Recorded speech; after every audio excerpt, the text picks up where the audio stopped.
Welcome to the latest episode of our podcast series for financial advisors. Today's episode is Considering a Move? Here's what you need to know. It's a special industry update with my partner, Jason Diamond. I'm Mindy Diamond, and this is Mindy Diamond on Independence.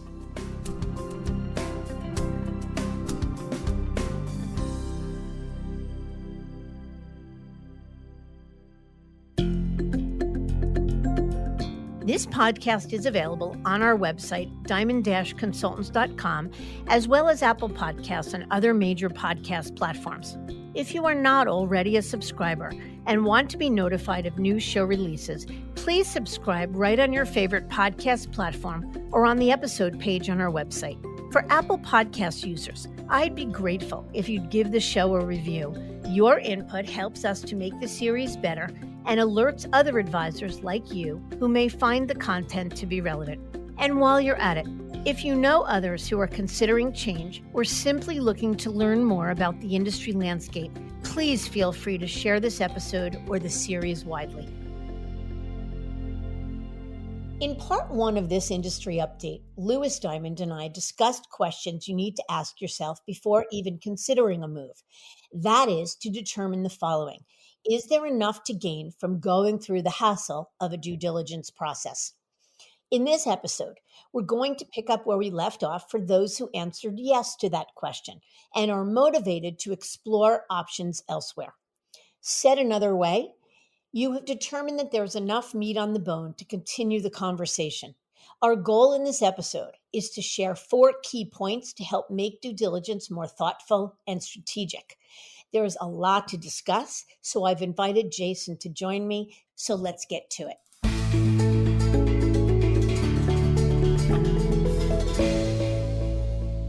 Jason, welcome. Thank you so much for having me. I'm thrilled to be here. So for starters, Jason, why is it so important to get the due diligence process right? Why does it matter? Well, first and foremost, it's obviously a critical decision. I mean, this is your livelihood at the end of the day, but I think it's more that this is where we see advisors get stuck. I think there's a little bit of this inertia trap where, they know things aren't perfect. They probably know they should be looking elsewhere, but they don't know where to begin. So they get trapped or stuck either by overwhelm or confusion or lack of clarity or just anxiety about the process. So you're an advisor, you might say to yourself, I've determined that I'm motivated. I know that I want to start the due diligence process in earnest, but what do I need to know? Yeah, and that's what we're going to talk about. I know we've sort of identified 4 important focus areas. But I will say one thing, and I want to ask you about this. One of the reasons that people get stuck before they jump in is because they've either watched their friends and colleagues move or they've spoken to their friends and colleagues that move. So to what extent does what we call the friend factor play into this? How does it help or hinder an advisor's thought process? Look, there's no question it can help because I think it gives advisors confidence and comfort seeing my friends and colleagues have done this before. They've had success porting over client assets and avoiding legal pitfalls. So it means it's possible. And it can also very well sort of inform the solution set, right? Meaning my colleagues moved to XYZ firm, maybe XYZ firm is a good fit for me. But the key word there is maybe. I think the risk of the friend factor is there's no sort of one size fits all answer to this, right? Just because it was right for John Smith down the hall doesn't necessarily mean that it was right for you. And I think there's real risk in playing follow the leader and not conducting your own thoughtful strategic due diligence options because your colleague may have looked at 10 options, but you only are aware of the one he ultimately ended up at. And the other 9 options could actually be worth considering for you, or maybe there's other options that weren't even on his or her list that are worth considering. So I think it's a little bit of like a buyer beware. I think the friend factor can be a good thing and can be a help, but it can also be a hindrance and can lead a little bit to this kind of indecision trap. Yeah, I don't disagree with you at all. In fact, I think that the opposite of what you said is also true, where an advisor talks to a friend who says, oh, worst move I've ever made. And so not that you don't pay attention to that feedback, but even though something wasn't necessarily right for your friend doesn't mean you automatically discount it. You go in, buyer beware, but you need to make your own decisions. I think that's what we're saying. Yep, 100% agree. Okay, so what are the 4 focus areas, if you will, to really think about before you jump into due diligence? So the first is, and for those who listen to part one of this industry update podcast, it's sort of using a lot of the topics that Lewis and you, Mindy, spoke about. So it's soul searching, introspective type questions like how important is transition capital? How important is self branding? What are you looking to solve for? What works? What doesn't work? It's using those answers to come up with a curated short list of options. That's sort of step one. And then the next thing we want to talk about is what does the actual due diligence process look like? What are the nuts and bolts or the logistics of it from the kind of the basics? And then beyond that, what's the 2.0 version? What are the meaty questions or the detailed or the nuanced questions that are not mandatory parts of the diligence process, but that in our experience are critical to have a very successful or a most successful process as possible? And then lastly, and I would argue this is maybe the most important, is we've obviously been doing this for over 25 years. What are the common mistakes or traps that we've seen play out, and how can advisors avoid them when going through this process and then even post transition? All right, so that gives us sort of a structure for our episode. But before I think we talk about how you get from here to there, here being I'm at my current firm, there being I've moved to a new firm, I want to sort of define something. In the first of the four areas, you mentioned curating the right list of options. And we talk about those options by evaluating buckets. And we'll explain what that means in just a moment. But when I started this business now almost 27 years ago, there didn't used to be buckets. It was you were either at a wirehouse, at a regional firm, and that was about it. I mean, were there people that were independent? Sure, but it wasn't really a mainstream option. Now there are legit options kind of all across the landscape. So, what do we mean by the term buckets, how we think about it, and why does it matter? Yeah, it's really just a more streamlined way to think about the industry landscape rather than listing off or thinking about 500 or 1,000 different firms, because there quite literally are that many. We think about it higher level than that. So, what are the models of firms that each of those firms fit into? So, one bucket or model is the wirehouses. Another bucket or model is the regionals. Another is the boutique firms. And then there's several options within the independent spectrum as well. And our view is that every firm on the landscape fits into one of those sort of 7 or 8 buckets. It's just a really nice, simplified way to think about the curated list of options. Because, like I said, rather than having to evaluate are 500 or 1,000 firms right for me, you can start by saying, well, is this bucket right for me? And then, if so, what are the firms within it that may or may not make sense to look at? Yeah, we always say the word bucket is an inelegant term to describe what we mean. That think about the what has become an overwhelming or exponentially expanded landscape.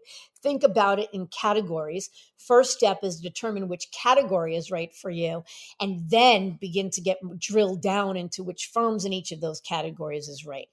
Then how does an advisor who's determined that in fact there are enough pain points, enough drivers, enough curiosity to explore, how do they go about determining which firms and models to look at? Yeah. So again, I think step one is determining which models to look at. And that is exactly the purpose of part one of this conversation that you had with Lewis. It's all of the introspective or soul searching questions that will help to inform which models make sense to look at. So I'll give a couple examples. If you would sort of through that exercise determine that transition capital is critical, then many of the independent options may not be the right fit because they don't come with the same transition capital as a lot of the captive traditional options. If you determined that self-branding and doing podcasts were an important piece of your future or what you wanted to achieve, then the wirehouses are probably not the right bucket to look at. So I think the goal is to use the soul searching answers to inform what the types of firms may make sense to look at. And then it's an a la carte menu approach from there. You maybe take a couple from bucket one or model one, a couple from bucket two, and we add and subtract. It's a curated, iterative process. But the gist of it is it's using the things you like, the things you don't like, the things you want to solve for to inform the short list of options. What happens if you do it the other way around? What happens if you begin to take meetings either because your friend is at another firm and so you said, sure, I'll meet your manager for lunch, or you got a call from somebody and you take a meeting? What happens if you sort of do it that way as opposed to the strategic, thoughtful approach? Maybe nothing, right? Maybe you get lucky and the firm or the manager you're meeting with turns out to be the perfect fit. And then we sort of tip our hat. But I think the reality is you don't know what you don't know. And there's real risk in that, right? Even if it is the perfect firm or model, I know I would feel better knowing that I dotted all my I's and crossed all my T's and I evaluated what are the other firms or models that might have also made sense to look at. I just think this method or this approach is a much more streamlined and a much more thoughtful way to go about the process. I think where we see people dive in willy nilly is where we see people get overwhelmed or get sort of bogged down in some of the minutia and they miss the forest through the trees. So I don't think there's anything inherently necessarily wrong with diving in and taking a meeting, but we find that this sort of thoughtful, bucketed approach leads to a much higher degree or likelihood of success. Yeah. And by the way, it's worth noting that success may mean opting to stay right where you are. It definitely doesn't always mean that you're going to move. We've worked with so many advisors that take the time to go through a thoughtful due diligence process and either at the end of it, after meeting five firms or just after getting educated about what the options are, come to the conclusion that there isn't anything better enough. And that's success too. So success isn't necessarily about the outcome. It's just making sure you get there the right way. Okay, so let's go to number two then. So now that presumably the advisor has come up with at least a preliminary list of options to consider, what does or what should the actual due diligence process look like? Our typical guidance is that it makes sense for an advisor to talk to. You sort of want to pick a middle ground number of firms. I don't think you want to talk to one firm because I think it's important to have comps, and I don't think you want to talk to 20 firms because I think it's a lot of time investment and it can be a little overwhelming and confusing. So I would say typically, and there are certainly exceptions to this, but typically we're talking about 3 to 5 firms at a time to really conduct serious due diligence on. The process will obviously vary depending upon what firm or type of firm that we're talking about, but the general outline is as follows. It's an introductory meeting, which is increasingly held via Zoom in a post COVID world. That's certainly the case. A technology demo. And some advisors will say things like, technology is not that important to me. It's still an important piece of the puzzle and something you need to vet. It's a book mapping exercise, obviously critical to make sure from an investment standpoint and a product and solution standpoint, a new firm can support you. And then it's things like platform deep dive, and that will certainly include advisory platform, investments platform, banking and lending. It's a little bit of the more sort of in the weeds capabilities type stuff. And then typically shortly thereafter, somewhere in that process, a firm will present an offer and potentially a pro forma or some sort of pricing to show how your business would price or what your payout would be on their firm or platform. And then the last step would be a home office visit. It's oftentimes not a required step, but we think it's a very important step. It's obviously great to see sort of the physical bones of the firm that you're talking to. You get to meet the key stakeholders and the senior leadership, get to kind of bang out a bunch of sessions back to back to back. So the home office visit, a lot of times, is sort of what solidifies or really nails home the relationship.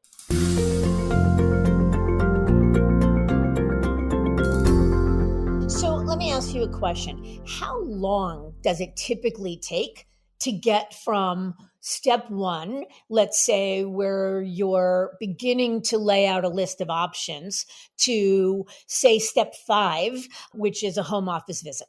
How many meetings are there in between? And does it take days, weeks, months? What does that look like? So a lot of it really does depend on the advisor's appetite and willingness to engage because most firms are willing to move at the speed at which the recruit wants to move. So we like to say typically you're probably talking about 2 to 3 months for a really thoughtful process. I mean, it's not that many meetings. If you think about the process I just laid out, it's an intro meeting, a tech demo, and then let's call it sort of 2 to 3 other virtual meetings on things like book mapping, investment platforms, and other capabilities. So maybe you're talking about 5 meetings and then a home office visit.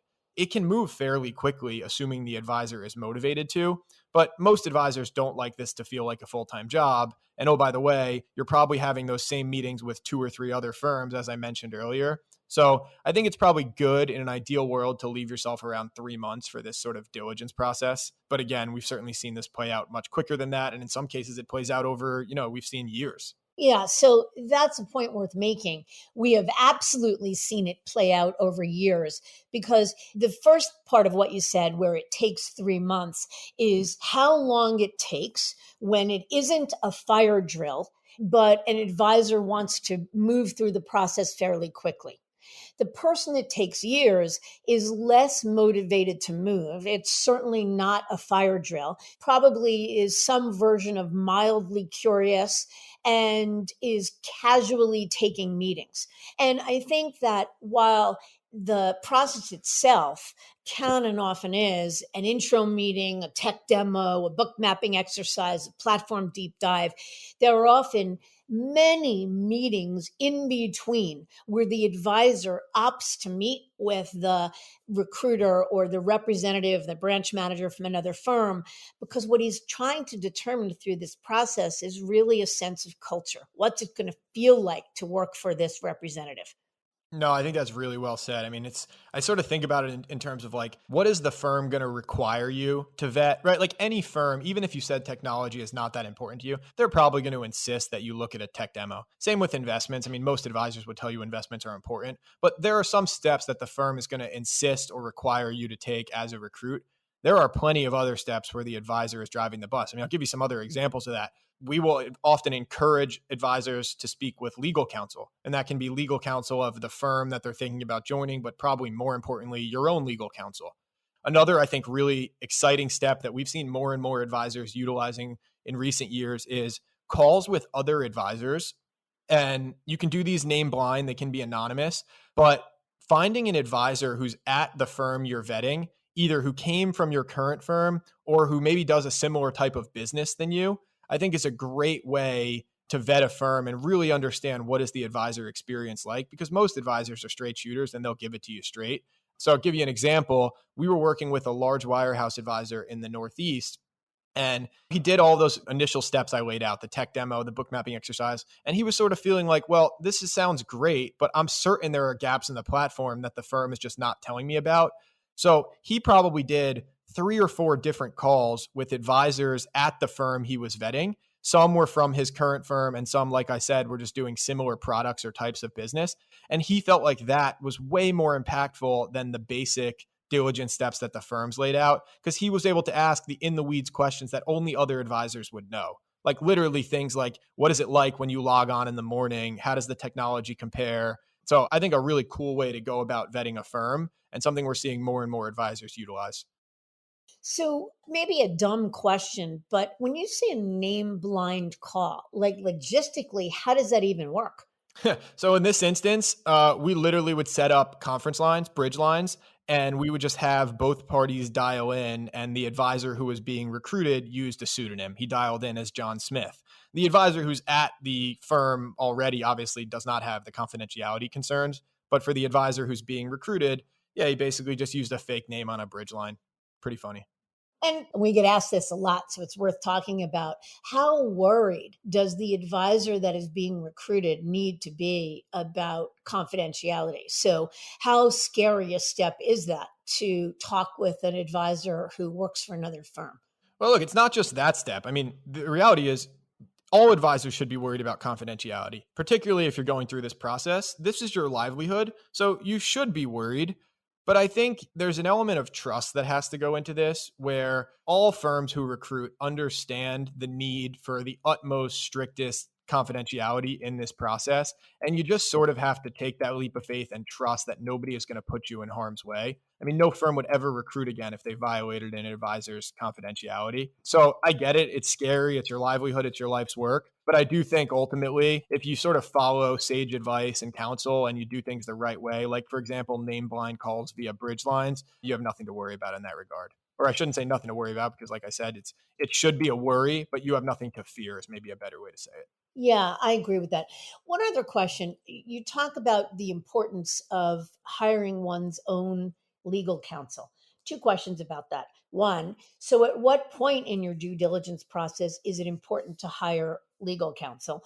And two, as you mentioned, most firms that are looking to recruit an advisor provide their own legal counsel. So why then would an advisor who's being recruited need to spend the money on their own attorney?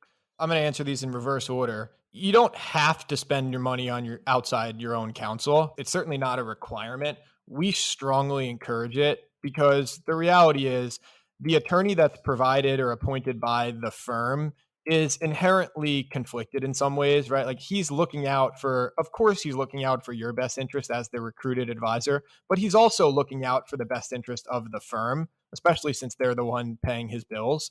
So having a completely objective third party attorney, I think is worth the money. Somebody to just bounce ideas and questions off of, somebody who can help you with a script upon joining a new firm. What can or can I say to clients, contract negotiations, all of that stuff. I think it's critical. When to engage, I don't think there's a right answer here. I think the answer is you engage an attorney when you need to. So, certainly through those early diligence steps I laid out, like tech demo and book mapping exercise, you probably don't need an attorney yet unless you have a really nuanced sort of contract situation. But as you get further down the process and as you start to talk about things like an offer from a new firm, that's when it's probably worth engaging with an attorney. So if you use the baseball analogy, I would say you're probably talking about, maybe the sixth inning of the diligence process is when you would hire an attorney. What are your thoughts on that? Yeah, no, I agree with that. I mean, I think probably the way most advisors who think about it, it's at the point where they're fairly certain they are going to move. They may not know yet exactly where they're going to move, but they're fairly certain that a move is likely. And they're beginning to worry about things, though. But how possible is it? Is it a protocol move or a non protocol move? And what does this clause in my contract mean? And how will it all work? So, whether it's the sixth inning or the eighth inning depends upon the advisor. But I think the common ground is usually about when you're sort of pretty certain you're going to move. Yeah, I think that's fair. I think that's well said. Okay. So, in terms of that process, the intro meeting, the tech demo, the investment platform vetting, that is table stakes to us. That's sort of different firms may do it in different order, and one may make it 4 meetings and one may make it 3. But in general, it's kind of all the same formulaic. But we know that there are many nuanced or meaty questions, if you will, that advisors will want to ask to better elucidate if there could be a better fit or a better home. And those questions go beyond tell me about your technology. So let's spend some time talking, Jason. What are those meaty questions or questions that many advisors may not normally think to ask? Yeah, it's a good question. And look, I don't mean to minimize or to say that those previous steps we laid out, like the tech demo and the investment mapping process, are not important because they are certainly critical. It's just that I sort of view them as steps that you don't need to know. I understand it gives peace of mind and comfort, sort of knowing what lays ahead, but the firm you're vetting will make sure that you handle all of those. These next questions or topics that we're going to talk about are things that if you don't think to ask or that you don't make a conscious effort to ask, they're probably going to go unvetted because the firm very well may not volunteer the answers. And it could lead to some potential pitfalls or red flags down the road. So I'll give some examples of what these questions are. These are going to vary quite a bit depending on the firm or the type of firm that you're looking at. They're probably a little bit, I would say, more important with the less traditional firms. So I'll give an example of obviously we've seen quite a bit of movement into the boutique space and even the RIA space. So firms like Rockefeller, which is a boutique firm in the traditional W2 space, or even firms in the RIA space like a New Edge, which is basically like a multifamily office or an RIA where advisors typically join as an employee. Firms like that will have a very different list of questions you need to and should ask. So it's things like, so you took private equity money. What does that mean for the future vision of the firm? Does it mean an IPO or a sale to another private equity firm or a sale to another wealth management firm? What are the pros and cons of working for a firm without a balance sheet, right? Most traditional firms have their own balance sheet and many of these other firms do not. How do you access banking and lending? Is it open architecture or do you do it in house? Do advisors get compensated for banking and lending? How do clients respond to things like having a lack or a relative lack of a brand name? What's the client experience like? Are there multiple statements? So, those types of questions. There are also certainly questions you can and should ask, even if you're vetting firms like a wirehouse. So, it's things like, well, how do I know this is a different type of wirehouse than what I'm used to? Are advisors sort of free and autonomous to make important business decisions themselves, or am I going to be sort of burdened by red tape and bureaucracy? Right. So I think these questions apply regardless of where you're looking, although the list of questions is likely to be very different from firm to firm. Yeah, and I think with respect to the last question, I think the notion of is this firm, if I'm currently at Merrill Lynch and looking at Morgan Stanley, two wirehouses, the assumption may be it's all the same, but they'd be wrong. The degree of autonomy and freedom and flexibility and control the advisor have varies by firm. And it's important not only to ask the person recruiting you, the manager, how much autonomy and control do the advisors have? How do you think about who owns the business, who owns the clients? But I think what's really important is to say, let me share some examples with you of things I've had a hard time getting done or approved at my current firm. How will they be handled or approved or vetted? And how much time will it take to do so at your firm? By giving specific examples, it's the very best way of understanding how one firm works versus another.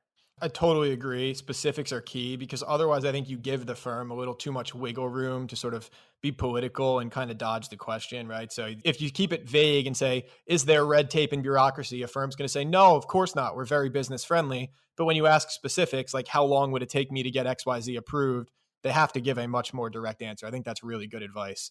And like I said, I think there's a genuine case to be made that you can ask a similar style of question regardless of the firms or models you're looking at. Obviously, the details will vary, but I'll give you an example. We were working with a wirehouse advisor out west in California, and he knew he wanted another traditional W-2 option, but didn't know if it was another wire, if it was a regional, or if it was a boutique firm. So the advice we gave is you have to ask these types of questions to all three of those buckets, the wirehouses, the regionals, and the boutiques. When he was talking to another wirehouse, the question was, how do I know this is a different type of wirehouse, right? Aren't all big firms the same? Why is my life going to be better here than it is at my current firm? When he was looking at the regional firms, it was a little bit of a different tenor of question. It was, how do I know the firm is sophisticated enough and the brand is sophisticated enough? And can you replicate all of the same capabilities that I can do at my current firm? And then when he was looking at the boutique firms, it was, how do I know the experience is going to be seamless? And how do I know the platform is fully baked and robust enough to support my business?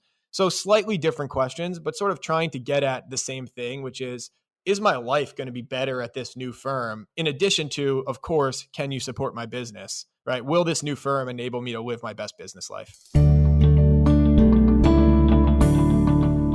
So let me unpack that a little. Talk to me about the first one. An advisor is he's thinking about moving from one wirehouse to another. So, how do you get under? Or you ask the question, how do I know it's different enough? And then the manager at the firm looking to recruit you gives you sort of the talking points, right? The brochure, if you will.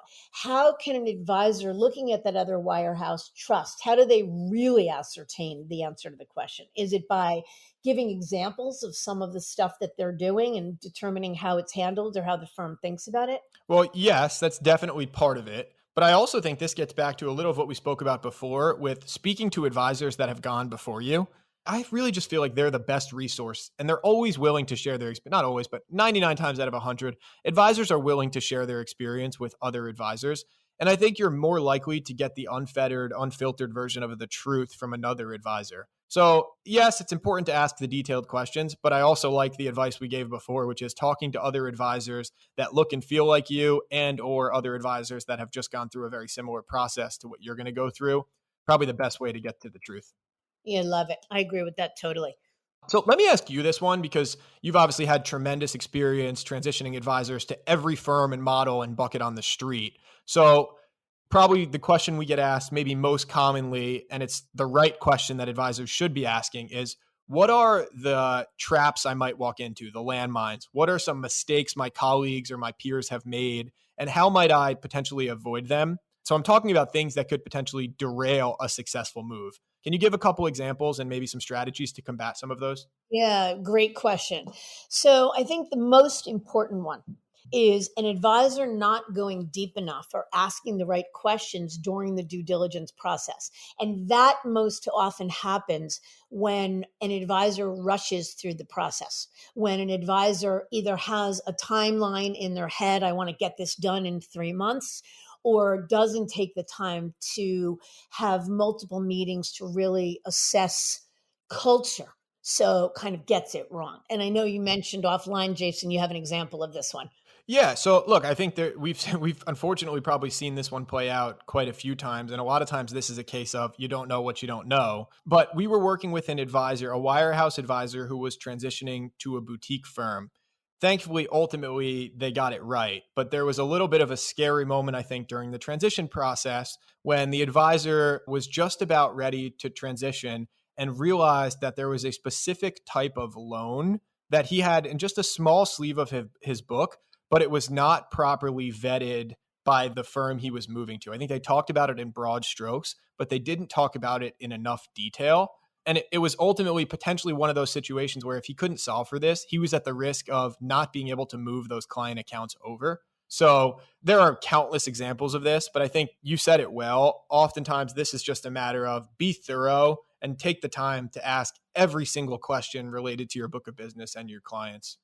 So, where did that go wrong? Was that the firm's fault for not asking certain questions? Was it the advisor's fault for not really thinking through his or her book? Like, where did it fall apart? I would argue both. I mean, or neither, right? It's nobody's fault. I think it was an example of something that neither party or that the new firm had never seen before. It was an unusual type of product. But ultimately, I mean, I think the buck sort of stops with the recruiting firm. It's incumbent upon them to really vet an advisor and make sure they can service all of those capabilities. But to your point, this was an instance where both parties were trying to move fairly quickly and it just got missed. So not ideal. It certainly happens, but I think taking your time and being as thorough as possible is probably the best strategy to combat this. Yeah. And I think the best advice there is to literally take the time to walk through every single client you service and think about every single product item, service, every single tool you use to service that client, and to ask the question of the firm looking to recruit you: how do you replicate this? How can I do this or accomplish this on your platform? So I think the next potential mistake we've seen is not going deep enough when vetting the financial stability of a prospective firm. And again, that's probably a question that is, or a potential pitfall that is more relevant when looking either at firms in the independent space or in the boutique space that are backed by private equity or the like. And I remember an example from many, many years ago, an advisor I didn't work with, but I worked with subsequently, who left a wirehouse firm to join an established RIA. And because it was a move that it was a female advisor, had never made before, didn't really know the right questions to ask. And because the RIA had never recruited a wirehouse advisor before, they didn't know what questions to ask or what potential landmines. At the end of the day, the advisor didn't go deep enough to do what we call reverse due diligence, to understand the financial stability of the firm. What did risk management look like? How well capitalized were they? So I think that that's really important. Number three, this is a big one: overestimating client loyalty and portability. So while it's instinct to overpromise, and I manage a $700 million book, that's great. But if you really look at that book, what is the genesis of those relationships? Meaning, did you self source them or were they referred by your firm, and who are they more loyal to? And really being clear, item by item, client by client, about how loyal they might be and how likely they are to be portable or move with you, is really critical in getting it right. Jason, I know we talked about some strategies to help combat that one. Yeah, this is one where I sort of like the football field or the weighted average approach, where you literally go through your book, you list out every single client, and you score it. And that can be, whatever, 1 to 5, 1 to 10, with 10 being most likely to move and 1 being there's no way or this client moves with me. And just put a number next to each client to the best of your ability. And you sort of come up with a weighted average or base case asset portability metric. There's no great answer for this because there will always be some surprises. I think there will be surprises both ways, right? Clients that you thought would follow you that do not, and clients that you thought had no chance of following you that ultimately will. But I think what we see is that most advisors who are really honest with themselves and who really understand their client relationships, you can do a pretty good job of estimating a ballpark portability number. You certainly don't have to get it right down to the dollar, but you want to have some sense of what your portability metrics are going to look like, because the reality is if you're managing, let's say, a $500 million book, but only 20% of your book is portable, it probably makes more sense to stay put. I mean, there are maybe some other circumstances that would change that answer, but if you can't assume a relatively certain portability metric, a lot of times staying put is the best path. Yes, I agree totally. And then I think the next potential landmine or mistake is relying on a handshake or verbal promise. So, particularly when you are exploring the bigger firms, the wirehouses, those firms are loath to have an advisor sign a letter of understanding or a signed contract while the advisor is still employed by their current firm. But there are memos of understanding, even if you don't sign it, that you can get where you really have the opportunity for you to review and your legal counsel to review every single line item so that you have clarity around what they're offering you and what could potentially go wrong. Because what you have to remember is that you are negotiating with a representative of firm today. But what if that representative of the firm leaves and 5 years go by and somebody else says, well, we have no written documentation that that promise was made? So it's critical. And the final potential landmine is the overestimating your partners and support staff's loyalty. So the example I can give you on that is years ago, I had worked with a team, a very successful, very significant team that was really, really excited about the notion of making a move. Both partners were on the same firm. They were equally excited because legal counsel had guided them, rightly so. It was going to be a non-protocol move. And actually the team not only was a non-protocol move, but they had garden leave. So the contract was pretty onerous. They were worried about involving their support staff. So essentially, they were making this decision. They made a commitment to move, but had no real sense how how supportive their support staff would be in joining them. So here they were at the 1 yard line, and they began to loop their support staff in and realized that the support staff was terrified and that a key support member, their lead client associate, would never have moved. And it derailed the whole thing. So it is a fine line between making sure you're not violating your employment agreement, but making also sure that you have the support of your team. Do you agree with that one, Jason? Yeah, I do. And maybe, I don't know if you have any advice. What do you think is the right time? Because we get this question a lot. Like, when should I tell my support staff or my team? Because, like you said, I think it's a balancing act, right? You can't tell them too early because there are confidentiality concerns. And, what if you're not that serious about moving, or you're just sort of kicking the tires? Like, there is clearly a middle ground there. Do you have any sense of what that middle ground is? Yeah. Look, we are not attorneys. So you need to always, when considering a move, you need to follow the advice of legal counsel. That's the disclaimer.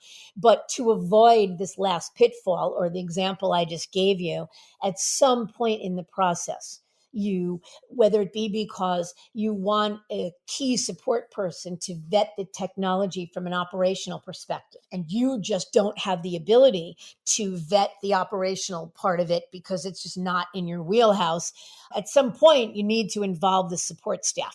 So it's art, not science. I don't think there's any one right time to do it. It differs by advisor, but it is important to get that support or buy-in. And I think for like a mega team in particular, where sometimes they'll have 10 support staff, it's not an all or nothing answer, right? A lot of times we see sort of the tiered approach where maybe you bring over your most critical client associate over the wall first, to your point, to vet the client technology or to help kind of go through the book, things like that. And then maybe, shortly thereafter, it's person 2 and 3, and then person 7, 8, 9, 10 later down the road.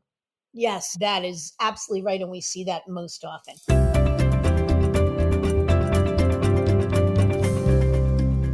Jason, I think this was a really enlightening conversation because even once an advisor makes the decision that they want to move, there's still a lot of potential landmines and things to be aware of. So thank you for joining me today. Oh, thank you so much for having me. This was a blast. You bet.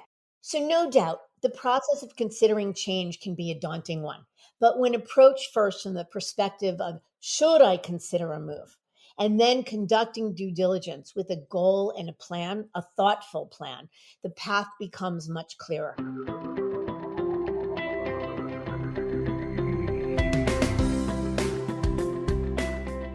I thank you for listening.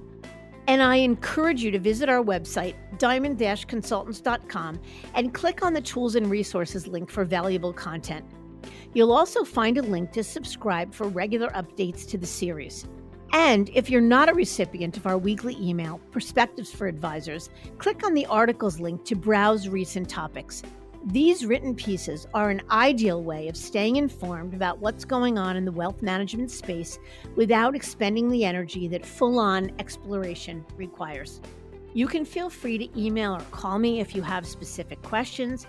I can be reached at 973-476-8578, which is my cell, or by email mdiamond@diamond-consultants.com.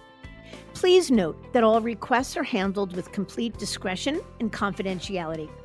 And keep in mind that our services are available without cost to the advisor. You can see our website for more information. And again, if you enjoyed this episode, please feel free to share it with a colleague who might benefit from its content. If you're listening on the Apple Podcasts app, I'd be grateful if you gave it a star rating and a review. It will let other advisors know it's a show worth their time to listen to. This is Mindy Diamond on Independence.